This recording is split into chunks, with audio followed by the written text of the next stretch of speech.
लिखेंगे संततता। तो कोई फलन किसी बिंदु पे संतत कब होता है? संतत का मतलब होता है फलन का लगातार बना होना। फलन का लगातार बना होना अर्थात उसके वक्र का लगातार बना होना। तो कोई फलन किसी बिंदु पे संतत कब होगा? कोई फलन किसी बिंदु पे संतत होगा यदि उस बिंदु पर फलन की बाईं सीमा, दाईं सीमा और फलन का मान तीनों के तीनों एक निश्चित संख्या के बराबर हो। अच्छा, फलन की बाईं सीमा को कैसे दिखाएंगे? x बराबर a पर फलन की बाईं सीमा मतलब limit x approaches to a minus, बाएं मतलब इसे थोड़ा छोटा। जैसे ये मेरे पास कोई एक वक्र दे दिया जाए और यहाँ पर x बराबर a है, x बराबर a है, तो a पर बाईं सीमा का मतलब है a से थोड़े छोटे मान पर जाके फलन की वैल्यू निकालना। ये फलन की जो वैल्यू आएगी, ये वाली वैल्यू आएगी, इसको बोलेंगे फलन की बाईं सीमा बोलेंगे। ठीक है, तो इसको दिखाएंगे limit x approaches to a minus f of x और दाईं सीमा को x बराबर a पर दाईं सीमा limit x approaches to a plus f of x और x बराबर a पर फलन का मान f ऑफ a, तीनों बराबर हो एक निश्चित संख्या। अच्छा, बाईं सीमा को और कैसे दिखाते हैं? देखो यहाँ पे अगर मैं कह दूं कि a के बाईं तरफ, तो हमने कहा कि a से थोड़ा बाईं तरफ मतलब हम बोलेंगे h इकाई दूरी पर, जहां पर h बहुत बहुत छोटी संख्या है।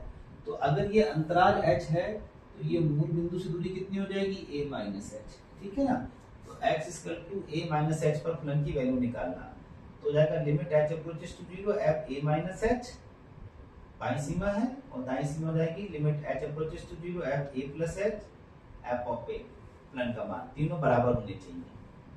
ठीक है। अच्छा, कोई कहे कि फलन असंतत कब होगा? अगर इन तीनों में से कोई भी एक दो से अलग हो जाए, ठीक है, तो फलन असंतत हो जाएगा। अथवा इन तीनों में से किसी का भी मान या अनंत की ओर अग्रसर हो जाए, अर्थात अपरिभाषित हो जाए, तो भी फलन क्या हो जाएगा? असंतत हो जाएगा। अब हम क्या करते हैं, इस पे कुछ क्वेश्चन देखते हैं। अब देखते हैं इसमें पहला एग्जांपल।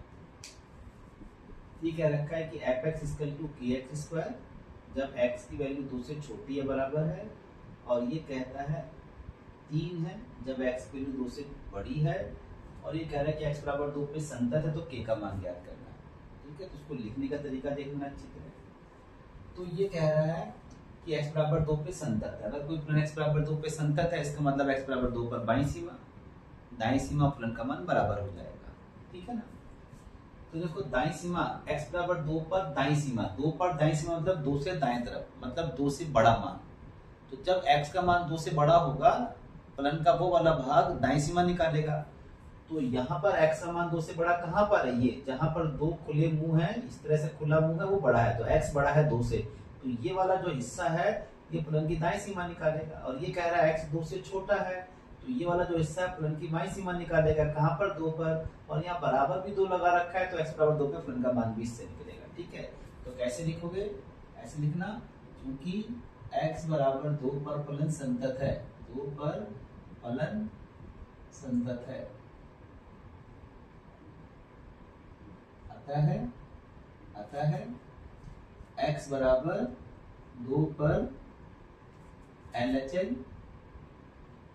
बराबर RHN बराबर फलन का मान हो जाएगा। तो 2 पर बाईं सीमा को आप कैसे लिखोगे? लिमिट h अप्रोचेस टू 2 पर बाईं सीमा मतलब 2 से थोड़ा छोटा 2 माइनस h, और 2 पर दाईं सीमा कैसे लिखोगे? Limit h approaches to 0 f 2 plus h, और फलन का मान कितना हो जाएगा? f of 2। तो 2 माइनस h, 2 से छोटा ऊपर वाला है, तो बाईं सीमा उससे निकलेगी। तो यहाँ हो जाएगा लिमिट h अप्रोचेस टू 0, जहां जहां तुम्हें x दिख जाए वहां पर 2 माइनस h रख दो। ठीक है, तो यहाँ पे x दिख रहा है, तो ये हो जाएगा कि x की जगह पे हो जाएगा 2 माइनस h का होल स्क्वायर, और limit h approaches to 0 2 plus h, 2 से बड़ा यही है, यहाँ तो x है ही नहीं, तो 3 का 3 रखा रह जाएगा। और f2 x बराबर 2 पर फलन का मान, तो बराबर कहाँ लगा रखा है? यहाँ पर, तो x बराबर 2 पे फलन का मान है, तो x की जगह पे 2 रख दो, तो कितना हो जाएगा? k 2 का स्क्वायर हो जाएगा।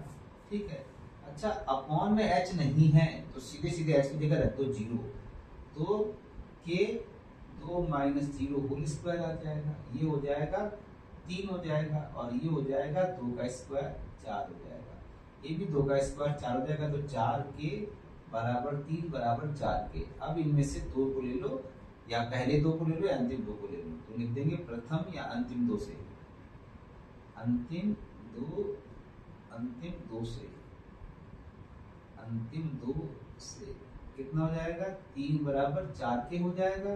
तो के की वैल्यू कितनी आ जाएगी, 3/4। तो हमारे पास के का मान कितना हो गया, 3/4। अब देखते हैं दूसरा एग्जाम्पल। तो यहाँ पर भी वही चीज है कि sin x upon x plus cos x, जब x का मान 0 के बराबर नहीं है, कि जब x का मान 0 है, x बराबर 0 पे संतत, तो k का मान ज्ञात करो। तो वही लिख देंगे, चूंकि फलन x बराबर 0 पर संतत है, अतः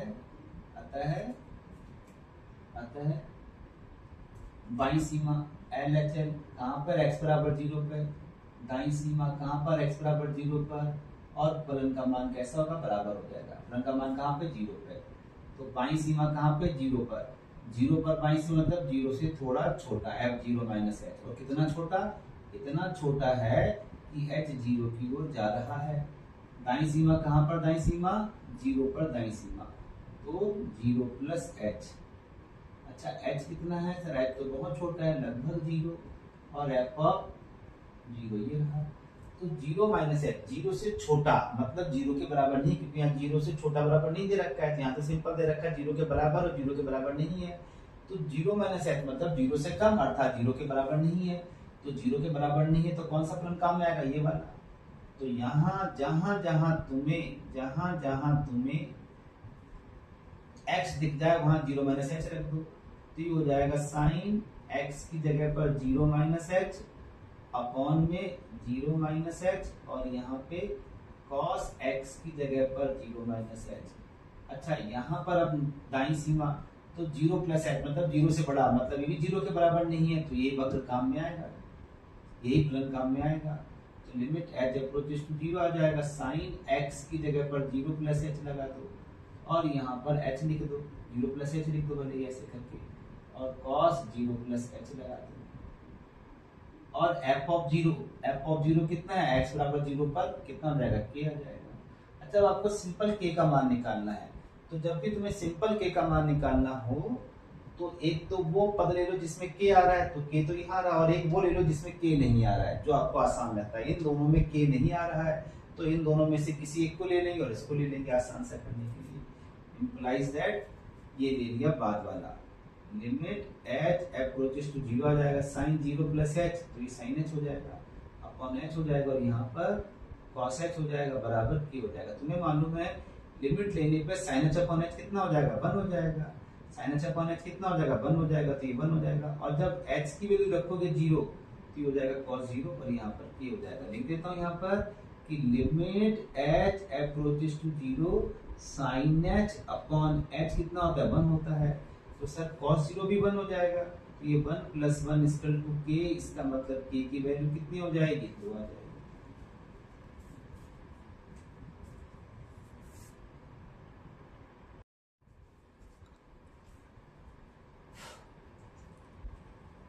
अब हम देखते हैं बच्चों तीसरा एग्जांपल में हमने देखा कि यहाँ पे सवाल दे रखा है कि a तथा b के मान को ज्ञात करना है, जिससे कि जो ये फलन दे रखा है ये संतत फलन है। अच्छा तो फलन क्या दे रखा है, फलन 2-3 पार्ट में डिवाइड है। फलन fx 5 के बराबर होगा जब x की वैल्यू 2 से छोटी बराबर है, ax प्लस b के बराबर होगा जब x की वैल्यू 2 से बड़ी 10 से छोटी हो, 21 के बराबर होगा जब x की वैल्यू 10 से बड़ी बराबर है। अच्छा वो कहता है a और b के मान ज्ञात करो, तो यहाँ पर a और b के मान ज्ञात करने हैं, तो यहाँ पर 2 अज्ञात राशि हैं, तो 2 अज्ञात राशि के मान को ज्ञात करने के लिए हमें 2 समीकरणों की जरूरत पड़ेगी। अच्छा अगर ये फलन सभी जगह संतत है, ठीक है, तो देखो यहाँ पर ये जब x का मान 2 से छोटा बराबर है तब ये 5 के बराबर है,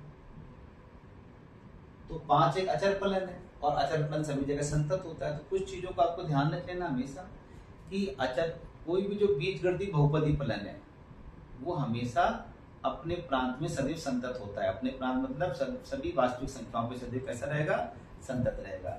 तो ये देखो ये भी बीजगणितीय बहुपदी फलन है, ये अचर फलन है, ये भी अचर फलन है, तो ये सभी जगह कैसे रहेंगे? संतत रहेंगे। अच्छा अगर ये सभी जगह संतत है तो जो इनका मिलान बिंदु है, ये मिलान बिंदु 2 और ये मिलान बिंदु 10, ये अपने मिलान बिंदु पर भी संतत रहेंगे। तो एक समीकरण तो x बराबर 2 पे संततता से निकल आएगा। जब x बराबर 2 पे फलन संतत होगा तो 2 पर बाईं सीमा दाईं सीमा फलन का मान बराबर होगा, और एक निकल जाएगा x बराबर 10 पर संततता से। x बराबर 10 पे संतत है तो 10 पे बाईं सीमा, 10 पे दाईं सीमा, 10 पे फलन का मान बराबर हो जाएगा। इस तरह से हमारे पास दो समीकरण प्राप्त हो जाएंगे। इन दो समीकरणों की सहायता से हम क्या करेंगे? ए और बी का मान ज्ञात कर लेंगे। तो यहाँ पे लिखेंगे चूंकि फलन संतत है अतः यह है, तो ये बिंदु है जहाँ पे मिलान बिंदु है, ठीक है। जैसे ये 2 मिलान बिंदु और ये 10 मिलान बिंदु। जैसे देखो यहाँ पर एक सड़क बना रखी है, ये सड़क यहाँ से लेके यहाँ तक बनी हुई है, ए से लेके बी तक बनी हुई है, और एक दूसरी सड़क बनाई गई है, किसी दूसरे ने बना रखी है, वो बी से सी तक बना रखी है। हमें मालूम है कि जो व्यक्ति ने सड़क बनाई है ए से बी तक, वो सदैव सही सड़क बनाता है। दूसरा वाला व्यक्ति है, उसने जो सड़क बनाई है वो भी सही बनाता है। तो अगर हमें देखना है कि सड़क कहीं पे टूटी है कि नहीं है, तो दोनों के मिलान बिंदु पे जांच की जाएगी। हमको मालूम है कि ये 5 अचर फलन है अपने प्रांत में, अर्थात x का मान जब 2 से छोटा है सदैव संतत रहेगा। ये भी बीजगणितीय बहुपदी फलन है तो ये 2 से 10 के बीच संतत रहेगा। ये अचर फलन है तो ये 10 से बड़े मानों पे संतत रहेगा। अगर मुझे चेक करना है कि पूरा का पूरा वक्र संतत है कि नहीं, तो मैं 2 पर संततता चेक करूंगा, 10 पे करूंगा। इसको बोलते हैं मिलान बिंदु या संका बिंदु। तो लिखेंगे चूंकि फलन संतत है अतः ये x बराबर 2 और 10 पर भी संतत होगा।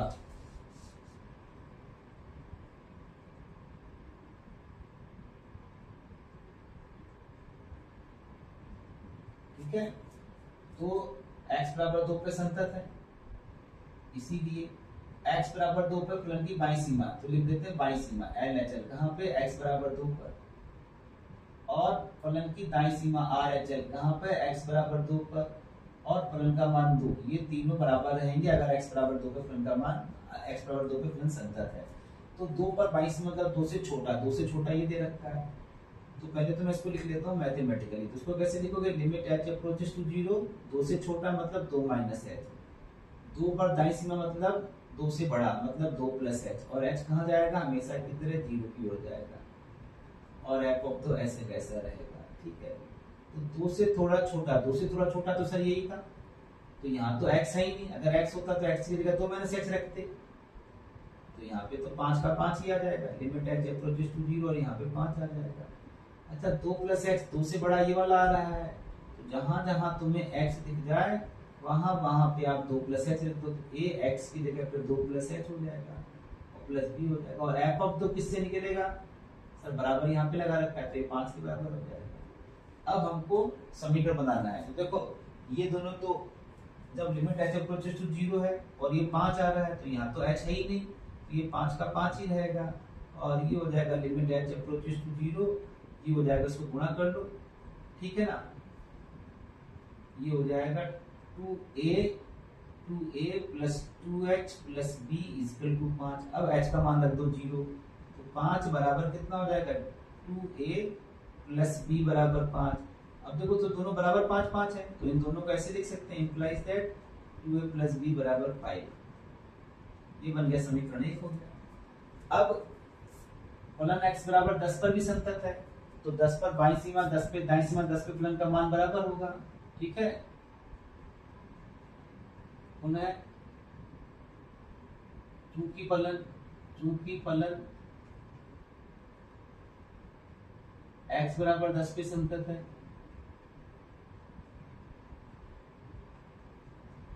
इसीलिए LHL at x is equal to 10, RHL at x is equal to 10 और f of 10। तो 10 पे बाईं सीमा किससे निकलेगी? 10 से छोटा इससे निकलेगी, तो ये हो जाएगा लिमिट h अप्रोचेस टू 0, इससे निकालते हैं। तो अच्छा एक बार इसको लिख लेते हैं h के रूप में, है ना। तो जाएगा लिमिट h अप्रोचेस टू 0, 10 पे बाईं सीमा मतलब 10 माइनस एच, 10 पर दाईं सीमा मतलब 10 प्लस एच, और यहाँ पे एफ ऑफ 10 आ जाएगा। तो बाईं सीमा किससे निकलेगी? 10 पर इससे निकलेगी, 10 से छोटा बाईं सीमा, बाईं सीमा मतलब 10 से छोटा, 10 से छोटा ये दे रखा है। तो जहां जहां तुम्हें एच दिख जाए वहां वहां तुम 10 माइनस एच रख देना। यहाँ तो लिमिट एच अप्रोचेस टू 0 तो रखनी पड़ेगा, और यहाँ पर ए और एक्स की जगह 10 माइनस एच रख दो, और बी में तो एक्स है ही नहीं, वैसे रहने दो। अच्छा, दाईं सीमा किससे निकलेगी? 10 से बड़ा नीचे निकलेगा।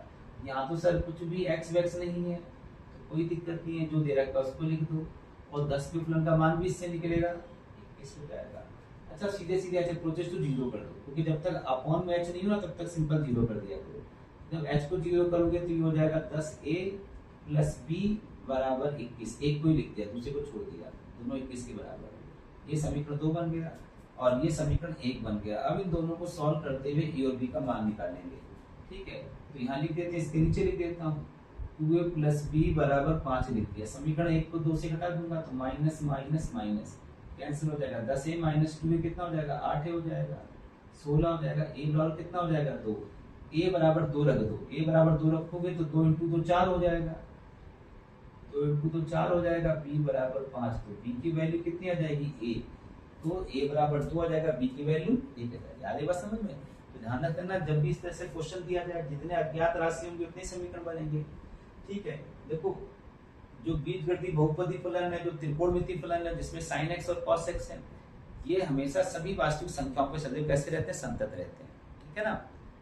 तो अगर पूरा का पूरा कोई फलन संतत है, जैसे ये फलन संतत है, हमेशा संतत रहेगा, तो ये अपने अंतराल में भी संतत है, मतलब x का मान 2 से छोटा बराबर है तब भी संतत है। ये भी बीजगणितीय बहुपदी फलन है, ये भी 2 से 10 के बीच संतत है, और ये भी ये अचर फलन है, ये 10 से बड़े मानों के लिए संतत हो जाएगा। ठीक है, अब ये कहता है पूरा फलन संतत। अगर पूरा फलन संतत है तो ये अपने मिलान बिंदु, भाई ये संतत है, ये संतत है, तो डाउट कहाँ पे? डाउट वहां पे जहां पर दोनों वक्र मिल रहे हैं। तो 2 पे हम जांच कर लेंगे। जैसे आप पतंग देखते हैं, जब पतंग उड़ाई जाती है तो आपने पतंग उड़ा दी और आपने देख लिया कि भाई धागा पूरे पूरा लगा दिया। इसके बाद अगर और पतंग ऊंची करनी तो आप दूसरा धागा बांधोगे, दूसरे धागे को भी आपने जोड़ दिया, बांध दिया। अगर कोई व्यक्ति आता है वो चेक करना चाहे कि भाई धागा सही नहीं सही है, सबसे पहले कहाँ पे चेक करेगा? जहाँ पे दोनों धागे जुड़े हुए हैं। तो दोनों वक्र कहाँ पे जुड़े हुए हैं? ये वाला वक्र इसके साथ कहाँ पे जुड़ा हुआ? 2 पर। ये वाला वक्र कहाँ पे जुड़ा हुआ? 10 पे। तो हम 2 पे संततता निकाल लेंगे और 10 पे निकाल लेंगे, 2 समीकरण बन जाएंगे। इनको हल करके हम ए और बी का मान निकाल लेंगे। एक और क्वेश्चन देखो भाई, ये दे रखा है fx बराबर 1 minus cos kx upon x sin x। अब x का मान 0 के बराबर नहीं है, और ये बराबर 2 है। जब x का मान 0 है, वो कहता है x बराबर 0 पे संतत है, तो k का मान ज्ञात करो। ठीक है ना? ज्यादातर आरबीएससी बोर्ड में ऐसे क्वेश्चन आते हैं कि भाई k का मान ज्ञात करो अगर फलन संतत है। तो अगर ये फलन x बराबर 0 पे संतत हो जाएगा तो x बराबर 0 पर बाईं सीमा दाईं सीमा फलन का मान बराबर होगा। ठीक है, तो कैसे लिखेंगे? क्योंकि फलन लिखने का तरीका ध्यान देना अच्छी तरह, क्योंकि फलन x बराबर 0 पर संतत है, इसीलिए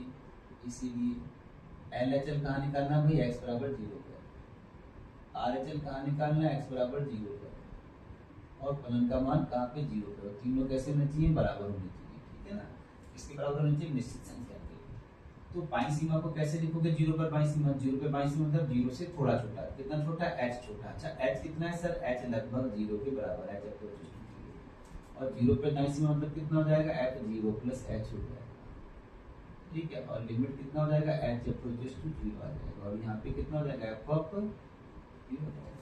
तो 0 पर बाईं सीमा, 0 पर दाईं सीमा किससे निकलेगी? इससे निकलेगी, क्योंकि बाईं दाईं का मतलब होता है 0 से छोटा या 0 से बड़ा, मतलब 0 के बराबर नहीं है। जो चीज 0 से बड़ी या छोटी 0 के बराबर नहीं है, तो बाईं सीमा दाईं सीमा ये देगा और 0 के फलन का मान ये देगा, तो ये हो जाएगा लिमिट h अप्रोचेस टू 0 आ जाएगा। ठीक है, ये हो जाएगा 1 माइनस कॉस के x की जगह रख देना 0 माइनस h, या सिंपल बोल दो माइनस h। चलो मैंने रख दिया 0 माइनस h। ठीक है ना? x की जगह पर, और नीचे भी हो जाएगा x की जगह पर 0 माइनस h, और यहाँ हो जाएगा साइन 0 माइनस h। ठीक है, अच्छा दाईं सीमा भी इससे निकलेगी, limit h approaches to 0, x की जगह पर रख दो 0 प्लस h, तो cos के x की जगह पर 0 प्लस h। और नीचे कितना हो जाएगा, x की जगह पर 0 प्लस h हो जाएगा, और यहाँ पे साइन x की जगह पर 0 प्लस h, और यहाँ पे कितना जाएगा, f ऑफ 0 कितना है, 2। ठीक है। अच्छा, अब आपको k का मान निकालना है। देखो यहाँ पर भी k आ रहा है, यहाँ पर भी k आ रहा है, यहाँ पे नहीं आ रहा है, तो आपको सिर्फ k का मान निकालना है। तो एक तो वो पता ले लो जिसमें k आ रहा है, और एक वो लो जिसमें k नहीं आ रहा है। तो k नहीं आ रहा है ये वाला है, तो इन दोनों में k आ रहा है, लेकिन इसमें माइनस में आ रहा है, तो हमें स्टेप बढ़ानी पड़ेगी। तो सिंपल वाला ले लेते हैं। सिंपल वाला कौन सा, ये वाला ले लेते हैं। तो मैंने इसको ऐसे लिख दिया, लिमिट h अप्रोचेस टू 0 लिख दिया, और ये हो जाएगा 1 minus cos k h upon h और साइन h बराबर कितना हो जाएगा, 2।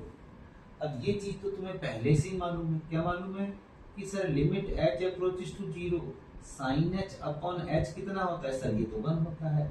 तो यहाँ पर तुम्हें साइन h दिख रहा है, लेकिन h नहीं दिख रहा है अपॉन में, तो मैं यहाँ पे h का भाग कर दूंगा, h का गुणा कर दूंगा, तो कितना हो जाएगा, लिमिट h अप्रोचेस टू 0 आ जाएगा, 1 माइनस कॉस kh हो जाएगा, यहाँ पे h हो जाएगा, यहाँ पे हो जाएगा साइन h का भाग कर दिया और h का गुणा कर दिया, और बराबर 2 आ गया। अब जब तुम लिमिट लोगे साइन h अपॉन h कितना हो जाएगा, 1 हो जाएगा वहाँ पे, तो ये हो जाएगा 1, और h कितना हो जाएगा, h स्क्वायर हो जाएगा। मैं इसको यहाँ पे लिख देता हूँ, ठीक है। तो ये हो जाएगा लिमिट h अप्रोचेस टू 0, और ये हो जाएगा 1 minus cos kh upon h square बराबर 2 आ रहा है, ठीक है ना। अच्छा, अब देखो, अगर इसमें आपने लिमिट रख दी तो ये हो जाएगा h रखा 0, तो cos 0 1 होता है, तो 1 माइनस 1 0 बटे 0, मतलब इनडिटरमिनेट फॉर्म आ रहा है। अब इनडिटरमिनेट फॉर्म हटाने के यहाँ पे दो तरीके हैं, या तो ट्रिग्नोमेट्रिक मेथड अपनाओ या फिर लोपिटल लगा दो। हम यहाँ पे ट्रिग्नोमेट्रिक मेथड अपनाते हैं।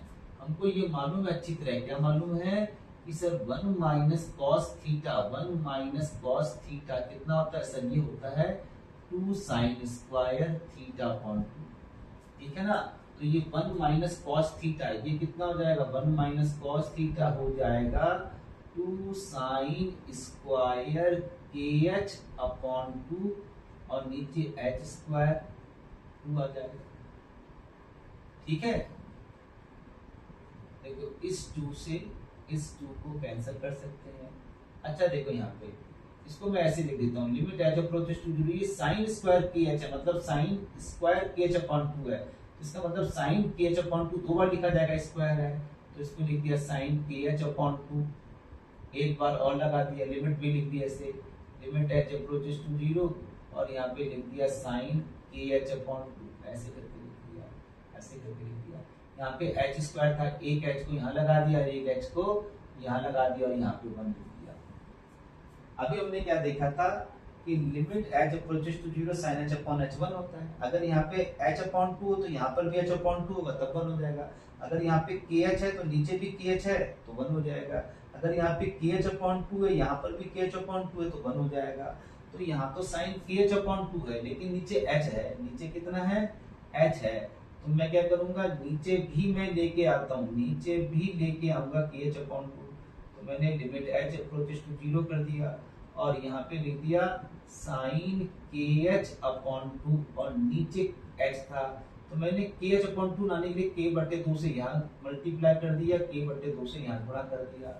सेम चीज यहाँ पर भी की, लिमिट h अप्रोचेस टू 0, ये हो जाएगा साइन kh अपॉन 2, नीचे h दे रखा था, k अपॉन 2 से यहाँ गुणा किया, k अपॉन 2 से यहाँ गुणा किया, 1 हो जाएगा। अब जैसे ही लिमिट लोगे ये 1 हो जाएगा, जैसे ही लिमिट लोगे सर ये 1 हो जाएगा, तो ये हो जाएगा 1 इंटू के स्क्वायर अपॉन 4 इक्वल टू 1 हो जाएगा, तो के स्क्वायर इक्वल टू 4 हो जाएगा, तो के इक्वल टू प्लस माइनस 2 आ जाएगा।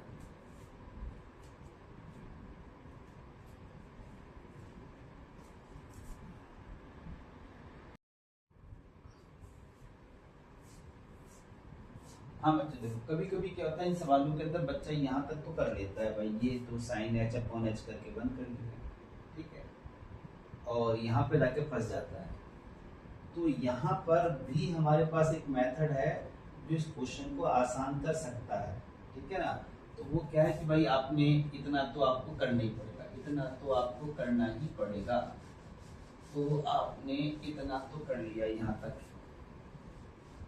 और यहाँ तक करने के बाद अब आपने क्या कहा कि जब आपने यहाँ पे लिमिट रखी h अप्रोचेस टू 0 रखा, तो यहाँ हो जाएगा cos 0 1 होता है, तो 1 - 1 0 आ जाएगा, और यहाँ पर हो जाएगा नीचे भी 0 आ जाएगा, 0/0 फॉर्म। तो अगर कभी कोई फंक्शन 0/0 फॉर्म ले लेता है तो हम ऊपर नीचे इसको क्या कर सकते हैं, अवकलन कर सकते हैं। तो हम लिखेंगे लोपिटल से, लोपिटल से, लोपिटल से, ये नाम है मैथमेटिक्स का। लोपिटल से क्या करना है, आपको ऊपर भी अवकलन करना है और नीचे भी करना है। किसके सापेक्ष करना है, h के सापेक्ष। तो मैं लिख देता हूँ ddh 1 - cos kh, और नीचे भी अवकलन करना है ddh और h sin h करना है, ठीक है ना। अगली बात समझ में। और यहाँ पे दाएं तरफ नहीं करना, बाएं तरफ करना, ऊपर भी नीचे भी। तो जब ऊपर आपने अवकलन किया तो लिमिट तो पहले लगा दी, लिमिट h अप्रोचेस टू 0, 1 का अवकलन हो जाएगा 0, cos का हो जाएगा माइनस साइन, तो ये हो जाएगा प्लस का साइन kh हो जाएगा। और kh का कितना होगा, kh का अलग से करेंगे k, और h का 1 हो जाएगा। अच्छा नीचे देखो, नीचे हमारे पास दो फंक्शन है। कितने फंक्शन है, दो फंक्शन है। h sin h है तो इसको uv से कर लेते हैं। किससे कर लेंगे, uv से कर लेंगे। तो uv से करोगे तो आपने लिखा पहला फंक्शन h sin h का अवकलन cos h हो जाएगा, फिर हमारे पास हो जाएगा sin h हो जाएगा, और h का अवकलन हो जाएगा h के सापेक्ष 1 हो जाएगा, और यहाँ पर हमारे पास 2 ही रहेगा, ठीक है। आगे बात समझ में। अच्छा अब अगर मैं यहाँ पर लिमिट लगा दूं, और लिमिट लगाने के बाद वैल्यू आ जाती तब तो ठीक है, और वापस से अगर 0/0 आएगा तो वापस से भी कर सकते हैं अवकलन। तो अगर मैं लिमिट लगा दूं, रख देता हूँ h अप्रोचेस टू 0 कर लेता हूँ, h अप्रोचेस टू 0 करूंगा तो यहाँ पे सर साइन k × 0, 0 साइन 0 होता है 0, साइन 0 कितना होता है 0 होता है, साइन 0 0 आ जाएगा। अच्छा नीचे देखो सर, ये तो हो जाएगा h रखोगे 0 तो ये भी 0 और ये भी 0, तो वापस से 0/0 फॉर्मेट आता है।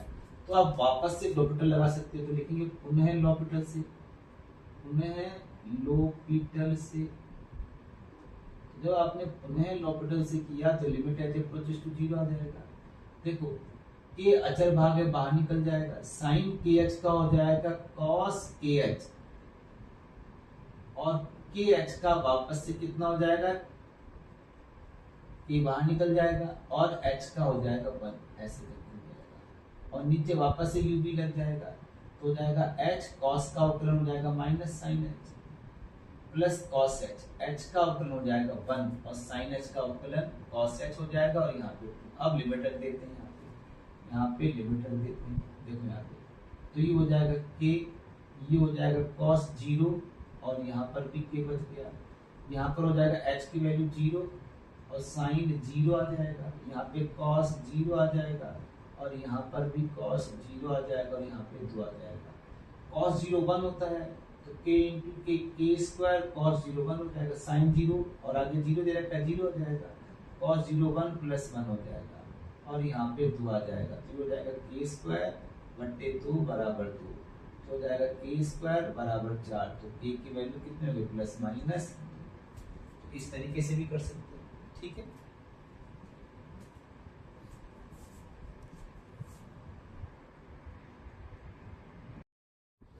देखो हाँ तो बच्चों अब देखो संततता पर आखिरी टॉपिक कर लेते हैं। हमें क्या दे रखा है कि ये पता करना है कि f(x) = cos x² है, या f(x) = modulus of cos x है, या फिर f(x) = sin mod x है। इनकी संततता की जांच करनी है। अब जैसे हमने संततता पर क्वेश्चन करके देखे थे, उसमें हमने बाईं सीमा दाईं सीमा फलन का मान निकाला था और देखा था कि वो परस्पर बराबर आ रहे हैं कि नहीं आ रहे हैं, एक निश्चित संख्या के बराबर आ रहे हैं कि नहीं आ रहे हैं। लेकिन यहाँ पर हमें देखो, यहाँ पर ये जो फलन दे रखी हैं ये संयुक्त फलन है, तो इनकी संततता की जांच उस तरह से होगी जैसे हमने पहले किया था।